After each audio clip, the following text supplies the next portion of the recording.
Thanks for tuning in to watch The Ordinary Filmmaker. It's Monday, October the 18th, 2021.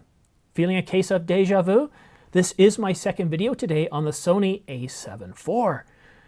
For the last couple of weeks, Sony Alpha Rumors has been saying, yes, I'm 99.9999% sure we are getting an announcement by Sony on October the 21st, 2021 at 10 a.m. Toronto time, 3 p.m. London time, and 10 p.m. Singapore time. So they've kept telling us we're getting an announcement and it's going to be the Sony A7 IV. Well, Sony Rumors stuck to their guns, and sure enough this morning we got something from Sony confirming very much that yes, we are getting a new Alpha camera, and it's going to be this Thursday, the 21st, at the times that I mentioned earlier. Some of you have since said, yes, but how do we know this isn't some other new camera? And that's fair enough. You're not going to find any news release or anything official confirming that. So what am I talking about? Am I just playing games? Is this just clickbait? No, not at all. You see, that video on YouTube that's scheduled for this coming Thursday to unveil the product, an event already scheduled ahead of time, had some keywords in place. And these are those there. Take a look right at the top. There should not be any doubt in your mind that the camera that's going to be announced is the Sony A7 IV. On the Sony A7 M4, Alpha 7, Alpha 7 space without a space, Sony A7 IV, Sony Alpha, Sony A.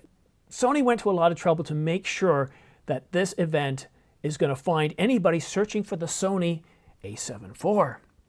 But not only that, as you've probably been looking down a little further while I've been rambling on about the different tags used to identify this camera, you're going to see that most of what Sony Alpha Rumors said is going to be in this camera.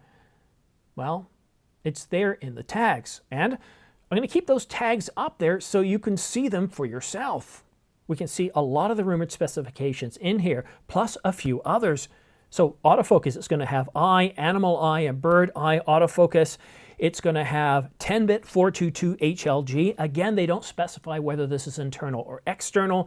It's going to have S-Cinetone, S-Log3. It's going to have a variable angle flip screen, and it's going to support live streaming and have 15 plus stops of dynamic range.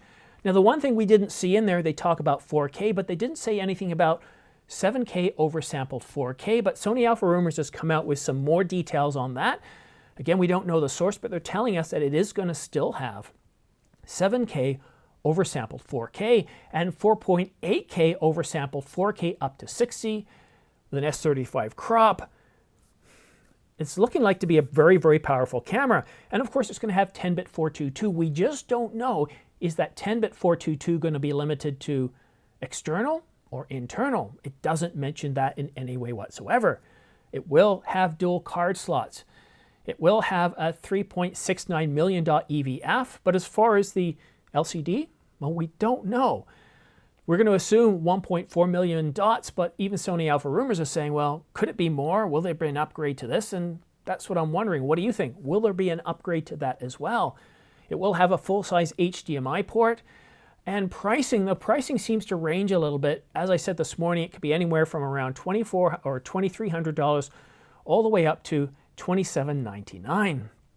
So pricing is a little bit unsure. But this morning, we were also saying that we were looking at a December shipment.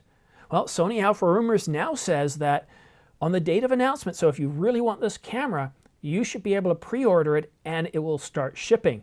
Although there was a little caveat there about availability of parts and components. So it looks like the A7 IV is going to be ready to ship to your address if you're one of the first to click on pre-order. And then after that, it's anyone's guess as to when you will get it.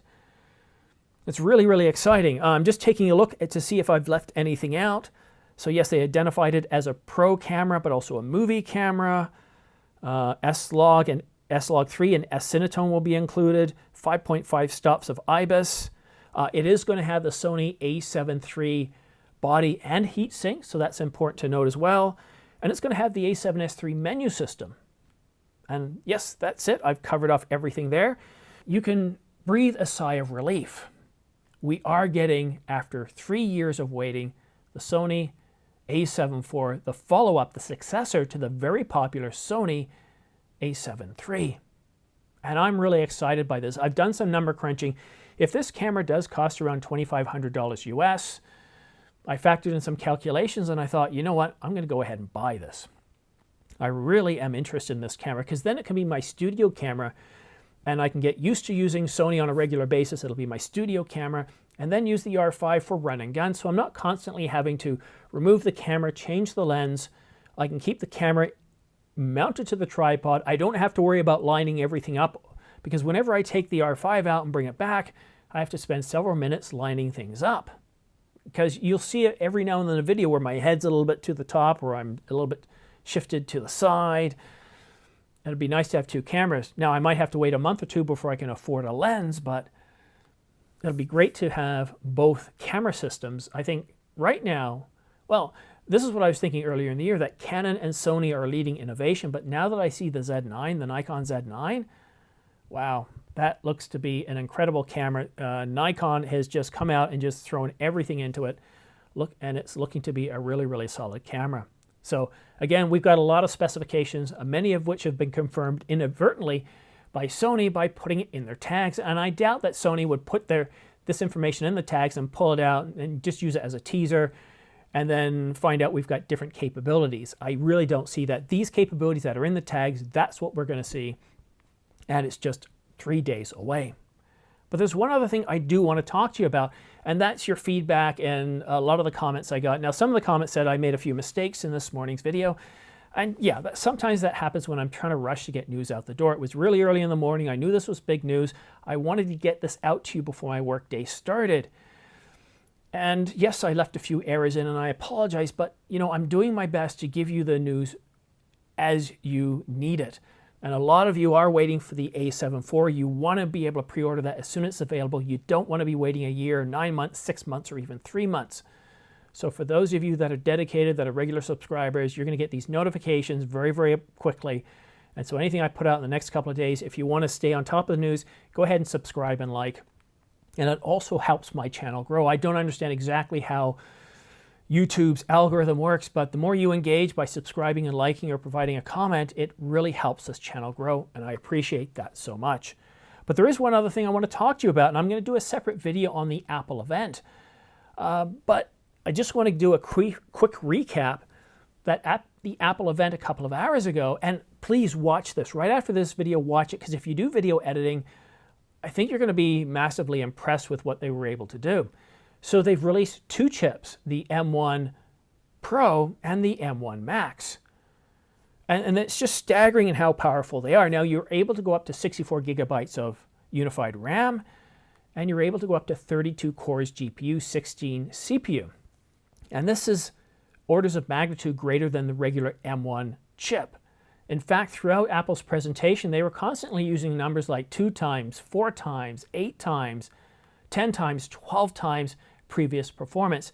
The level of performance in this is just staggering, and after seeing the experience with the M1, I don't doubt it is there. And they also talked about, and this is big, if you're getting into 8K, that compressor, that Final Cut is optimized, the hardware is optimized for not only 4K but 8K video as well. And they said that 8K video is I think it's up to 10 times faster at exporting. Now, considering on this unit here, it would take 90 minutes to do a 3-minute video. Yeah, that, 10 times would bring it down to something more usable like 9 minutes. And that means I could start producing 8K video on a more regular basis. It means I could not only edit really quickly, I could export quickly. So what is the price? Well, you know what? Fully maxed out, and these are US prices, fully maxed out, it's $3,899. That's for 64 gigabytes. That's for the 32-core GPU. I was really afraid that this was going to cost a whole lot more than it did. I thought this is going to be one of those we're going to have to spend something silly like $7,000 on a machine without a monitor. And this is coming in far better. And I'm not going to go into the details because there's so much here. I started taking notes, and I got lost after about 3 screens of typing notes. It is so fast, and I recommend looking into that. Now, if you get everything else but the 64 gigs and you just end up with 32 gigs, it's about $400 less at $34.99. And that's with 1 terabyte of SSD. And here's the thing, the storage, it is now capable of 7.4, you ready for this? Seriously, this is fast. gigabytes, not bits, gigabytes per second. So this thing is super fast. Everything about it is high performance, yet the power requirements and of course the heat generated is so much less. I'm really looking forward to getting my hands on one of these, but for me, I still think I want to wait and see the update of the 27-inch because I want that larger screen size. I do all my editing at home, and I can always take my, M1 out if I want to do anything remotely, and I don't. I basically do everything at home. So I'm really looking forward to this. Just really, really stunning. I'm just completely baffled by the news today.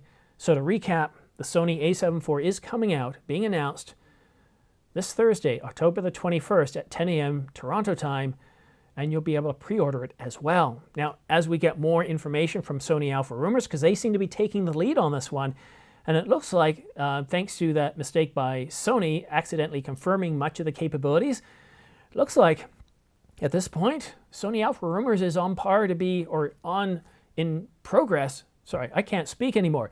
Looks like Sony is about 80% accurate so far, and that's a big deal. So what do you think? Are you super excited now for the Sony A7 IV? Are you really excited? I can't speak. I'm so excited. I definitely am, and I've already gotten in touch with Downtown Camera. I talked to Patrick, and I said, look, who's the contact at Sony? I want to see about getting this camera. I want to see about buying it because I want it to be my new studio camera. But I'm not getting rid of Canon. I think at my progress, I'm ready for both. I've got a good lens inventory on Canon. I just need to get the A7 IV, and then of course I need a lens like a 50mm f2.8. So I'm super excited. Oh, wouldn't it be great to learn a whole new camera system? I had the A7S III in here not too long ago, and I really, really loved that camera, but I only had it for 2 weeks. So here's to the A7 IV. Anyhow, thank you so much for watching. Please don't forget to like and subscribe. And let me know what you think of both of these news events in the comment section down below. Again, I will do a full video on the Apple Silicone later, but that's it for now. Thanks so much for watching. We'll see you again soon.